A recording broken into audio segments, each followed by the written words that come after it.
You're listening to Nurture Your Zest. I'm your host, Ashleigh King, and I will introduce you to a wealth of interesting, fascinating individuals from all walks of life who will share their stories, how they've overcome challenges, and you will find out their top tips for success. Through this podcast, you can gain tips to grow and change your life and the way you see the world, and help you to nurture your zest. Hello. Today there isn't anybody in the studio except for me. I don't have any guests with me, so today Nurture Your Zest is all about how I nurture my zest as Ashleigh King, as podcast host, and I wanted to share a little bit about why I started this podcast. It is part of Women Entrepreneur Week, and I wanted to share how I became an entrepreneur, how it was an unexpected event in my life, and how I've loved it and flourished from that. But also my intentions for Nurture Your Zest and what I hope to achieve through this podcast. So I guess let's turn back to earlier this year, so March 2019. I found myself in a situation where I had worked for many years to progress into into managerial roles. And what I found was I'd taken a lot of risky steps to get to that point. So I took lots of fixed term contracts, going for promotion after promotion, which was wonderful. But it meant that I kept taking fixed term contracts rather than something more secure. So my contract came to an end this March, and I had the choice to apply for something else.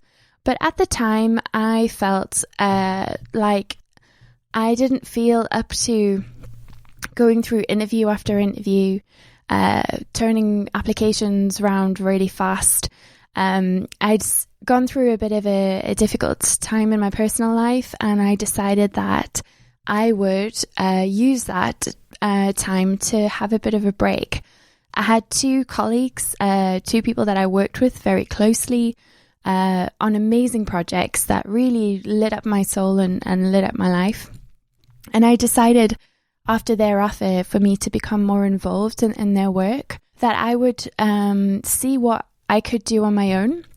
So that was a really scary idea. And I don't think I would have done that had it not been for the lure of exciting projects that stimulated me and that involved working with communities.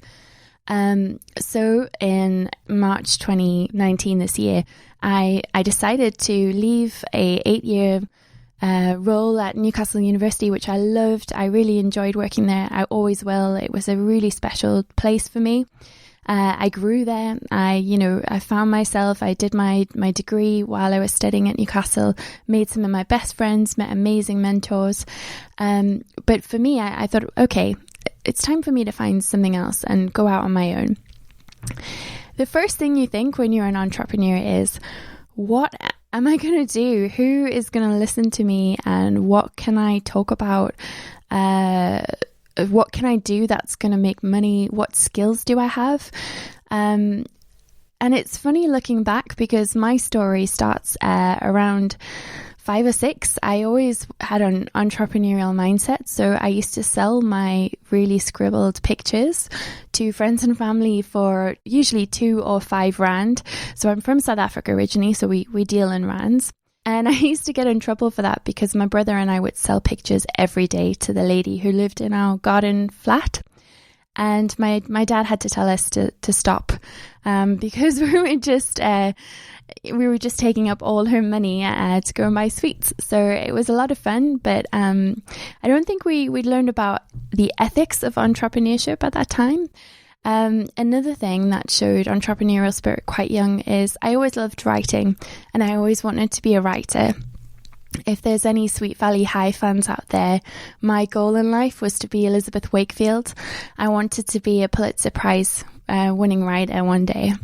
So at age 10, I had my first newspaper. It was mainly cartoons and gossip columns and agony aunt questions and all sorts of nonsense that I don't think there would be much articulate journalism in there or investigative journalism at the time. But I loved that, and I'm always be grateful to my dad, who's a very multi-talented writer, publisher, journalist and designer, who taught me a lot of key skills at a young age. So moving forward, when you're thinking about what are your skills, how can you start out a role as an entrepreneur? I was thinking about, well, what is it about me that makes me me? And I would encourage anyone else who would ever explore entrepreneurship or going out on their own to consider that.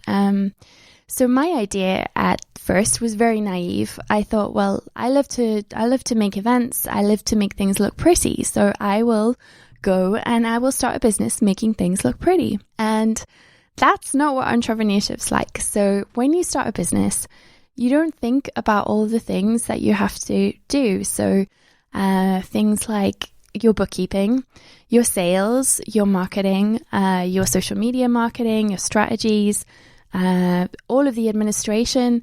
When you're in an organization, you have all of the security around those things. So if you need something, you can get it. If you need something fixed or cleaned, you can call the relevant department and they will do it. And actually going out on your own is really scary. I identified my key skills as working with people.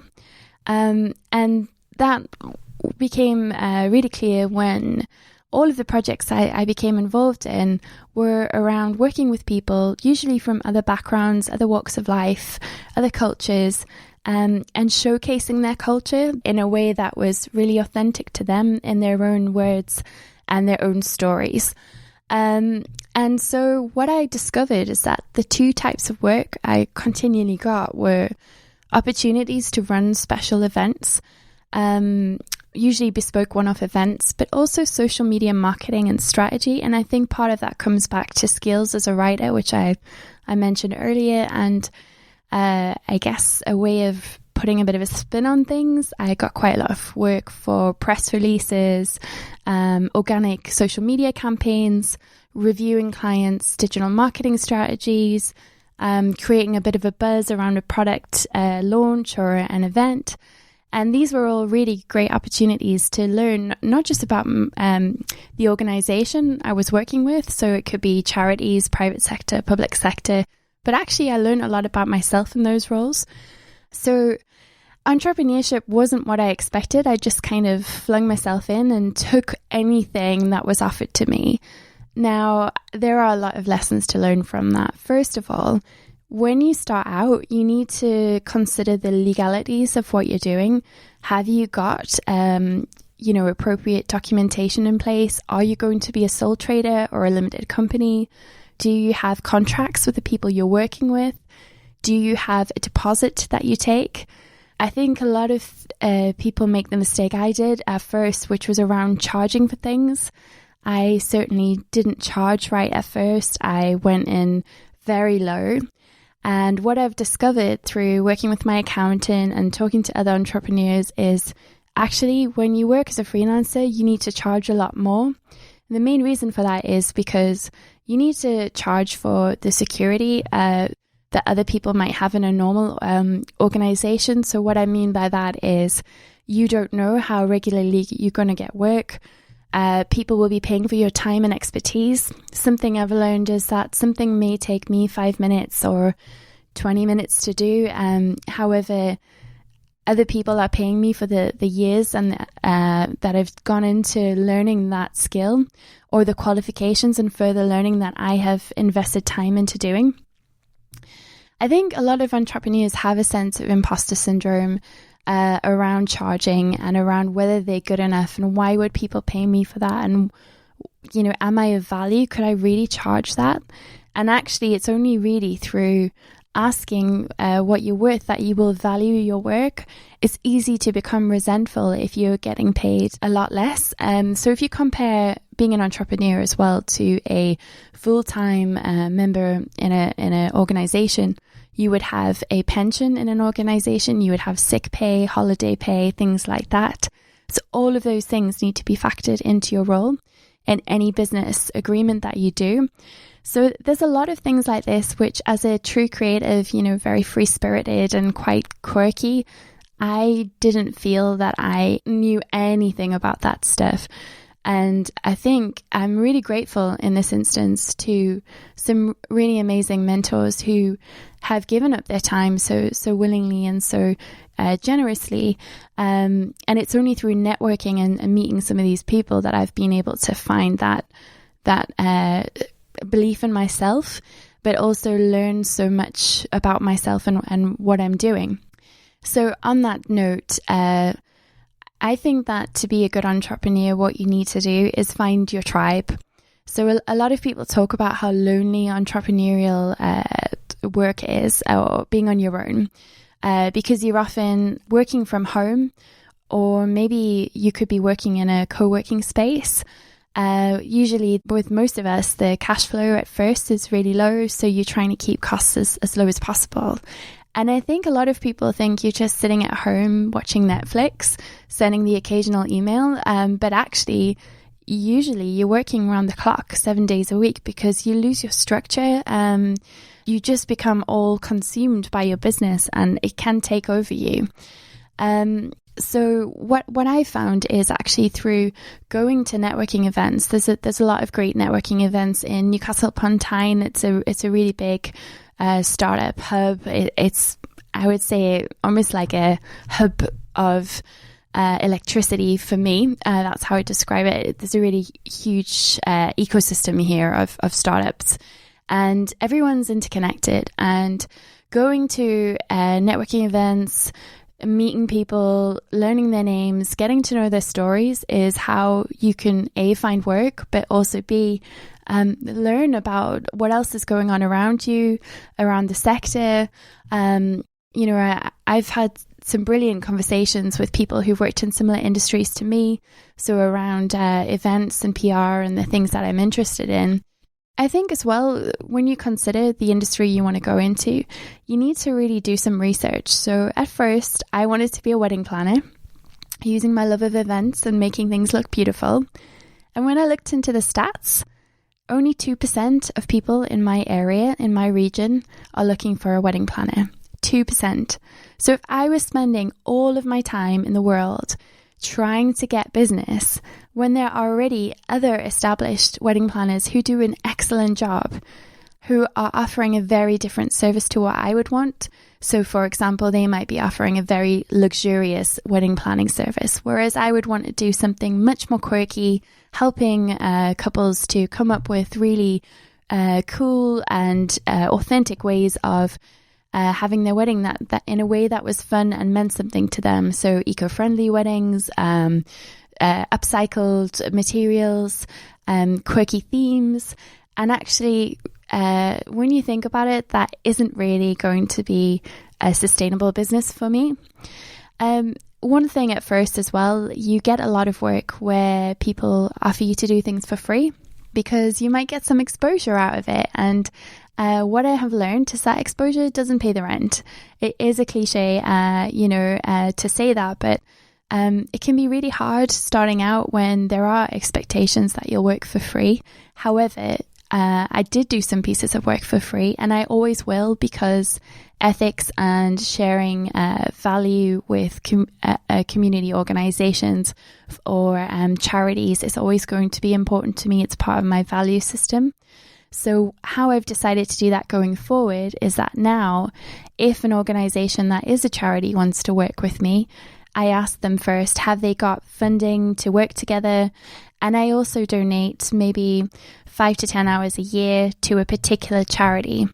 So I do have some that I like to work with most. So I love a dance organisation which is based in Gateshead in Newcastle. It's called Gateway Studio. They do incredible work with youth.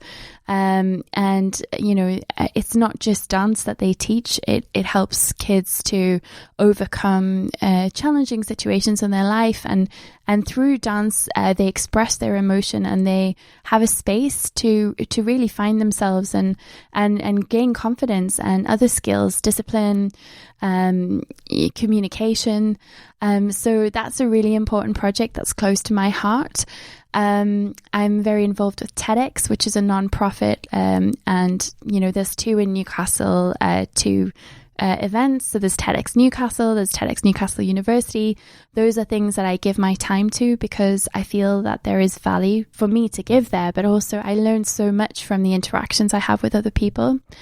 And a huge one that I really, really care about is Harambee Passadeer. So Harambee Passadeer is a local Afrofusion festival in Newcastle upon Tyne, and that is run by two wonderful women who've become really good friends of mine, Julie Surreal and Hanabiel Sanders. They are both Newcastle University alumni, and they're very skilled in arts and percussion and music. So working with them over the summer this year was great. I was very involved in Harambee Passadeer this year, but I think finding something that is so unique in Newcastle upon Tyne where I can embrace the culture that I was brought up with in South Africa growing up, and reconnect with African people from all over the world and celebrate art, music and dance, and come together with like-minded people who care about the planet, who care about recycling and upcycling, and the skills that we gain through the volunteer workshops we do to build things. All of this is really valuable to me. So I think it's great to work and collaborate with great organizations if you feel that there is something that adds value to your life and to your goals and who you are.